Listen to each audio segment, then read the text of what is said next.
This bare wood table is perfect for milk paint, as no prep is needed. The milk paint will soak right into the bare wood and bind with the wood fibers, becoming incredibly durable. Perfect for a heavy-use dining table. Simply by layering multiple tone-on-tone colors, you will get the most beautiful restoration hardware look.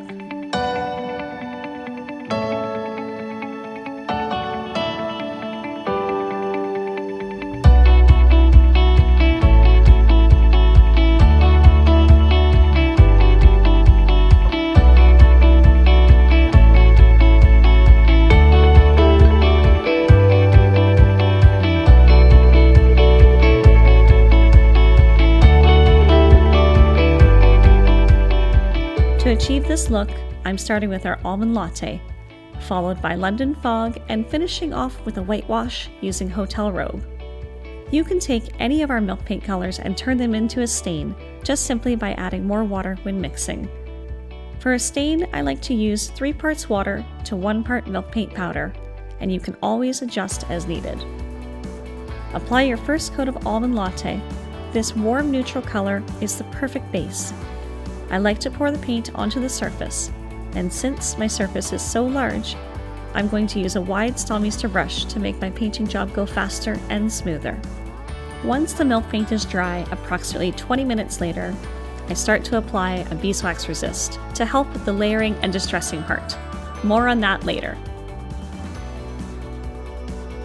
Mixing our second color, London Fog, I'm adding more water than usual to create a stain, just like I did with the Almond Latte in the first step. London Fog is the perfect off-white with a warm undertone that pairs well with all colors.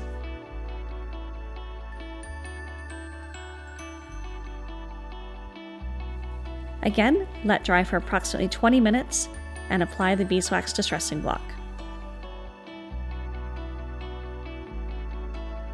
Now on to our final step, applying a whitewash to bring the whole look together. Using Hotel Robe, our brightest white, I mix a stain, just as I did with the previous 2 colors, and apply. Now for the final step in getting the restoration hardware look, distressing and finishing.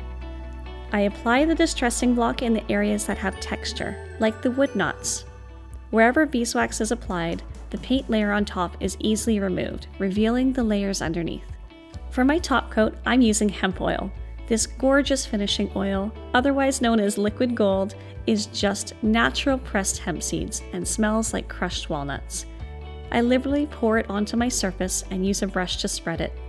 After letting it sit for a few minutes, I remove the excess with a lint-free cloth. You can apply several coats of oil. If the wood looks dry, apply more. Hemp oil is very forgiving. If one of those little brush bristles comes loose, just simply remove it and keep going. And just like that, with a little distressing and hemp oil wood finish, the whole look is brought together. You can recoat annually as needed. This finish is water resistant with a soft satin sheen. I like to apply hemp oil before my distressing for 2 reasons. 1, it keeps the dust down. And 2, I have more control over my distressing and can see the layers pop as I go. Distress and wipe away the paint residue with a cloth and see the magic of the layered look come to life. Now you've achieved a stunning, high-end look for a fraction of the cost. Wouldn't this look great on a bedroom set or a sideboard? Leave us a comment below. What are you going to do with this technique?